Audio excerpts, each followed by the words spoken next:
Buenos días, queridos y apreciados hermanos. Que la paz y la misericordia del Señor sea sobre todos y cada uno de ustedes. Dios les bendiga.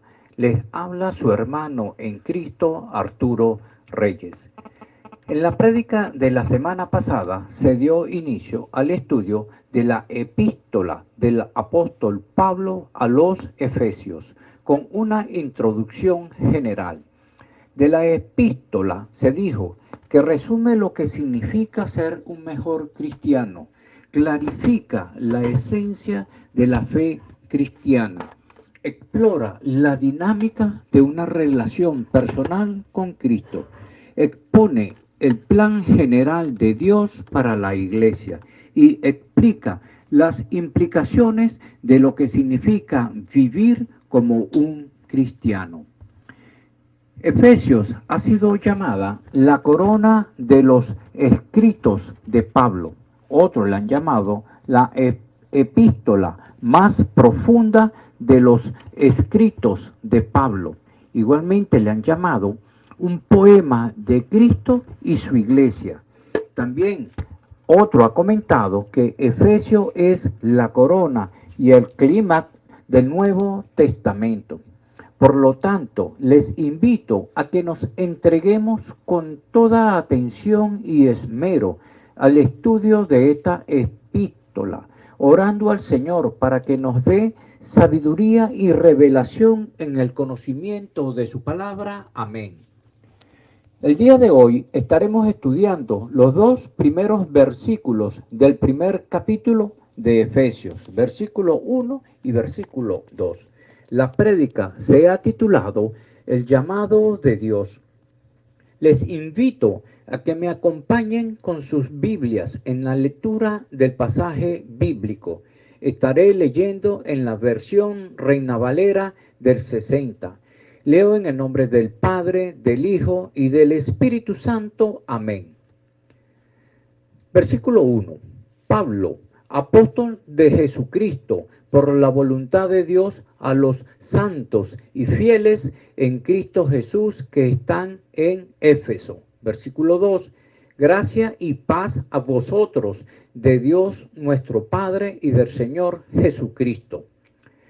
La enseñanza central de los versículos que estaremos estudiando hoy dice: Dios eligió a Pablo, a la iglesia de Éfeso y a los cristianos de todos los tiempos como su pueblo santo para vivir diariamente una vida en santidad. Nosotros nos podemos comportar de alguna manera que puede ser cuestionada, y es nuestra propia naturaleza la que sale a relucir en esos momentos. Somos humanos y a veces decimos cosas que no debemos decir. A veces explotamos con nuestro carácter y hacemos cosas con actitudes que pueden ser cuestionadas. Pero Dios nos ha llamado a vivir una vida completamente diferente a eso. Y lo podemos vivir en la medida que no dependamos de nuestros propios esfuerzos, sino lo vamos a vivir en la medida que dependamos del Espíritu Santo, que sea Él quien controle nuestras vidas y Él obre para que genere en nosotros los cambios que deben generarse y también comience a moldear nuestro carácter. Porque si hay algo, hermanos, que va a ser un obstáculo para vivir la vida que Dios quiere que vivamos, ese es nuestro carácter. Y nuestro carácter debe ser moldeado con la ayuda del Espíritu Santo. Así tenemos que el primer principio dice: fue voluntad de Dios hacerle el llamado a Pablo. Y esto se toma del versículo 1a, que dice: Pablo, apóstol de Jesucristo por la voluntad de Dios. Pablo comienza la epístola a los Efesios con una aseveración acerca de la autenticidad de su ministerio apostólico. Dice que él es apóstol por la voluntad de Dios. Este proceder es habitual en sus escritos, en las cartas escritas por él, como lo son en Romanos, Primera de Corintios, Segunda de Corintios, Gálatas, Filipenses, Colosenses, Primera de Timoteo, Segunda de Timoteo y en Tito. En estas cartas, en el primer capítulo, versículo 1, Pablo dice que él es apóstol por la voluntad de Dios. Las condiciones para ser apóstol son tres. Primero, haber sido testigo físico de la resurrección de Cristo. Y esto lo podemos leer en Hechos capítulo 1, versículo 22, en Hechos capítulo 10, versículos del 29 al 41, en Primera de Corintios capítulo 9, versículo 1, y en Primera de Corintios capítulo 15, versículos del 7 al 8. En Hechos capítulo 1, versículo 22, dice, comenzando desde el bautismo de Juan hasta el día en que de entre nosotros fue recibido arriba, uno se ha hecho testigo con nosotros de su resurrección. Segunda condición para ser apóstol, haber sido ordenado al oficio apostólico personalmente por Cristo. Y esto lo leemos en Marcos capítulo 3, versículo 14, en Lucas capítulo 6, versículo 13, en Hechos capítulo 1, versículo 2 y versículo 24, en Gálatas capítulo 1, versículo 1. Pero leyendo en Marcos capítulo 3, versículo 14, nos dice, y estableció a los 12 para que estuviesen con él y para enviarlos a predicar. En Lucas capítulo 6, versículo 13 nos dice, y cuando era de día, llamó a sus discípulos y escogió a 12 de ellos, a los cuales también llamó apóstoles. Y tercero, haber autenticado su apostolado mediante señales y milagros, como lo leemos en Mateo capítulo 10, versículo 1 y 2, en Hechos capítulo 1, versículo del 5 al 8. En segunda de Corintios capítulo 12, versículo 12, que nos dice, con todo, las señales del apóstol han sido hechas entre vosotros con toda paciencia, por señales, prodigios y milagros. De tal manera que el último apóstol que existió sobre la tierra fue Pablo, como podemos leerlo en Primera de Corintios, capítulo 15, versículos del 5 al 9. ¿Qué nos dice? El versículo 5, y que apareció a Cefas y después a los 12. El versículo 6, después apareció a más de 500 hermanos a la vez, de los cuales muchos viven aún y otros ya duermen. El versículo 7, después apareció a Jacobo, después a todos los apóstoles. El 8, y al último de todos, como a un abortivo, me apareció a mí. Y el versículo 9, porque yo soy el más pequeño de los apóstoles, que no soy digno de ser llamado apóstol, porque perseguí a la iglesia de Dios. Pablo afirma ser apóstol de Cristo poseyendo las tres características del verdadero apostolado. Conoció personalmente a Cristo resucitado en el camino a Damasco y fue llamado a ser apóstol para después confirmar su ministerio con señales y milagros, como podemos leerlos en Hechos capítulo 9, versículos del 1 al 8. En Hechos capítulo 19, versículo 11. En Primera de Corintios capítulo 15, versículo 8. Y en Segunda de Corintios capítulo 12, versículo 12, que es el que hemos leído anteriormente. En Efesios capítulo 2, versículo 20, leemos, edificados sobre el fundamento de los apóstoles y profetas, siendo la principal piedra del ángulo Jesucristo mismo. Es muy significativo que tanto los 12 como Pablo aplican los mismos requisitos básicos para el apostolado. Solo pueden ser apóstoles los que habían visto al Cristo en su cuerpo resucitado y habían sido comisionados personalmente por él para ser testigos de su vida y resurrección.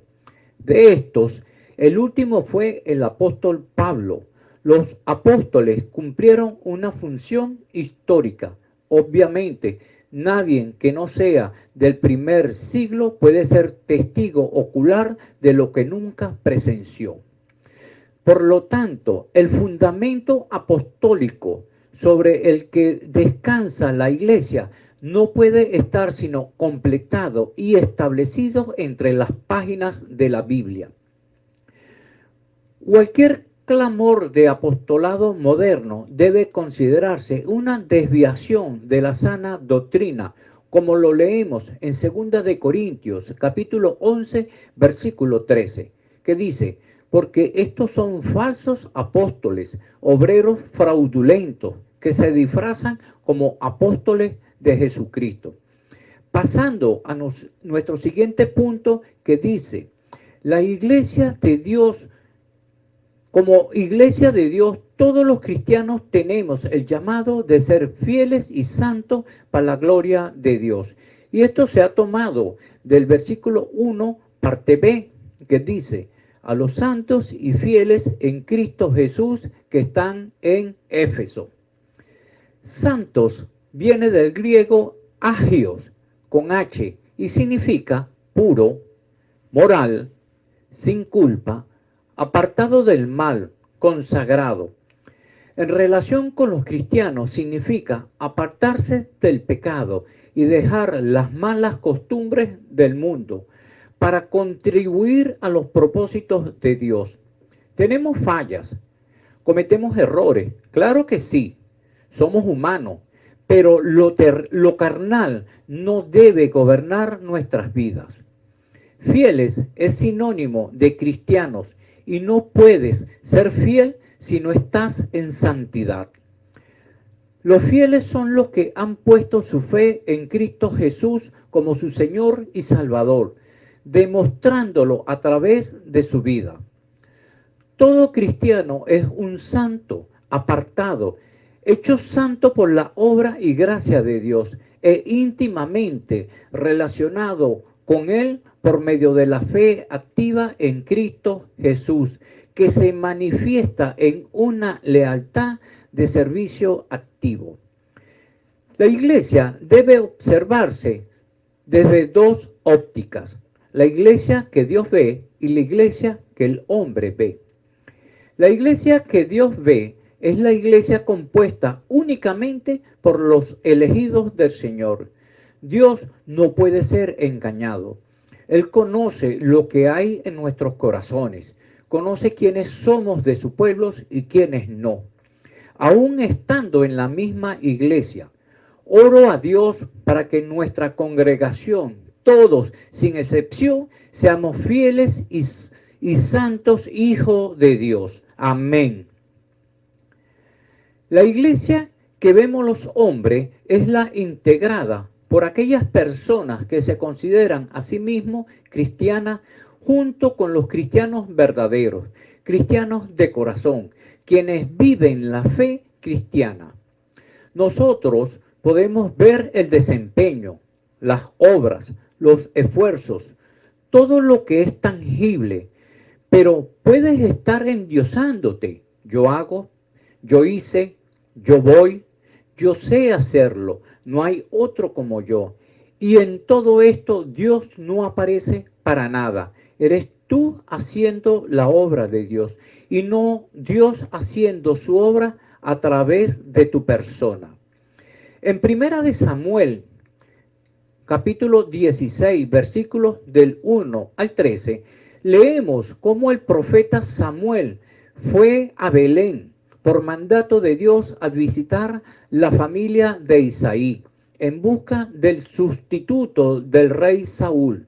Samuel, cuando vio a Eliab, hermano de David, se fijó en él y pensó que él era el elegido de Dios. Pero Dios le dijo en Primera de Samuel, capítulo 16, versículo 7b, las gentes se fijan en las apariencias, pero yo me fijo en el corazón. Si en tu vida hay situaciones que todavía te impiden andar en santidad, si tienes una doble vida, a veces te comportas como cristiano, otras veces como los incrédulos, no des más larga en solucionar tu situación para tu bien y para la gloria de Dios. El momento es ahora. Recuerda, los tiempos se están acercando para que Cristo venga por su pueblo y mañana puede ser muy tarde para ti. Efesios 4:24 nos dice, y vestidos del nuevo hombre, creado según Dios en la justicia y santidad de la verdad. Como cristianos debemos tener una vida en santificación progresiva y constante hasta que estemos en la presencia de Dios. La santificación progresiva podemos verla de la siguiente manera. Imaginen que están subiendo por la escalera de un rascacielos, donde hay descanso como una escalera de edificio normal, donde hay obstáculos que debes sortear para poder seguir adelante, donde hay enemigos que te pondrán impedimentos de toda índole para que no sigas subiendo, para que desistas de tu decisión de subir hasta el último escalón. Pero es tu decisión, es tu libre albedrío de seguir o no. Pero tienes un premio, tienes una recompensa por tu esfuerzo. Aparte de que no te encontrarás solo, tendrás toda la ayuda necesaria siempre y cuando te esfuerces hasta lo último. Y ese premio es único y vale no el esfuerzo, sino todos los esfuerzos necesarios, habidos y por haber. Y terminarás de subir escalones cuando te encuentres ante la presencia de Dios. Como cristianos tendremos muchas dificultades, tendremos inimaginables e inesperadas situaciones que van a atentar en nuestro caminar en santificación. Pero confiemos que Jesucristo venció al mundo y Él no nos va a pedir nada que no podamos alcanzar. ¿Vale o no vale cualquier esfuerzo que se haga, aun cuando sintamos que estamos desfallecidos? Recordando la enseñanza central, Dios eligió a Pablo, a la iglesia de Éfeso y a los cristianos de todos los tiempos como su pueblo santo para vivir diariamente una vida en santidad. Pasamos al segundo principio que dice, el cristiano obediente al llamado de Dios refleja en su vida, entre otras cosas, la gracia y la paz de Dios. Esto se ha tomado del versículo 2 que dice, gracia y paz a vosotros, de Dios nuestro Padre y del Señor Jesucristo. El deseo sincero de Pablo, como lo ha expresado en la mayor parte del inicio de su carta, es la gracia y paz a todos sus lectores, miembros de las iglesias del Señor. La gracia de Dios es el fundamento de todo lo que recibimos de Él, salvación, bendición y todos los dones. La gracia es la manifestación máxima del amor y la misericordia de Dios. Gracia significa también la virtud y capacidad que Dios nos concede para que hagamos su voluntad. Paz es el concepto hebreo de shalom, que es más que tranquilidad interior. Es el bien completo e integral, el cual solo puede proceder de Dios. Por lo tanto, la gracia es un don que no es de nosotros, es un don que viene de Dios y del sacrificio que Jesucristo realizó en la cruz del Calvario por todos y cada uno de nosotros, que lo hemos confesado como nuestro Señor y Salvador. Cuando nos apropiamos de esta realidad y somos obedientes por fe a su palabra, dando frutos de esta obediencia, es cuando reflejamos la paz que viene de Dios. En reunión íntima con sus discípulos, la noche antes de su muerte, el Señor Jesús prometió su propia paz a ellos, a todos sus seguidores, a todos los cristianos, a ti y a mí. Esta tranquilidad interior no es pasajera como la paz del mundo, ni depende de las circunstancias externas. La paz que nos da el mundo es efímera, es una paz que depende de las circunstancias. Si todo está bien a nuestro alrededor, se está bien. Lamentablemente, muchos hermanos viven aferrados a las bondades que el mundo ofrece, al tipo de vida que tenían anteriormente, anhelando y deseando volver a tenerlo. Y no está mal que aprovechemos esas bondades, pero nada de eso deberá quitarnos la paz, el gozo que viene de nuestro Señor Jesucristo. En Juan 14:27 leemos: la paz os dejo, mi paz os doy. Yo no os la doy como el mundo la da. No se turbe vuestro corazón ni tenga miedo. La paz a que se refiere Pablo y que viene del Padre y del Hijo, que sobrepasa todo entendimiento humano, muchos de nosotros o lo hemos vivido o hemos sido testigos de hermanos que lo han vivido, y no una o dos veces, sino varias veces en un mismo hermano o grupo familiar cristiano para la gloria de Dios. Aún hoy en día, con la situación que estamos pasando, no solo en Guatire, en el estado Miranda, en Venezuela, es mundial lo que estamos viviendo, donde todavía no se visualiza el final de lo que nos está tocando vivir. Es fácil desenfocarse de en quién hemos creído, pero volvamos nuestra mirada a lo que están alrededor nuestro, vecinos, comunidades, estados, países. Les aseguro que por lo menos uno de ellos estará en condición más desfavorable que la nuestra. De la misma forma, les puedo asegurar que aún ahí, en esas condiciones adversas, conseguiremos hermanos de la fe que estarán dando testimonio de en quién han creído y seguirán creyendo. ¿Qué nos dice el apóstol Pablo en Romanos capítulo 8, versículos del 35 al 39? Nos dice en el versículo 35, ¿quién nos separará del amor de Cristo? ¿Tribulación o angustia o persecución o hambre o desnudez o peligro o espada? El versículo 36, como está escrito, por causa de ti somos muertos todo el tiempo, somos contados como ovejas de matadero. El 37, antes en todas estas cosas somos más que vencedores por medio de aquel que nos amó. El 38, por lo cual estoy seguro de que ni la muerte, ni la vida, ni ángeles, ni principado, ni potestades, ni lo presente, ni lo porvenir.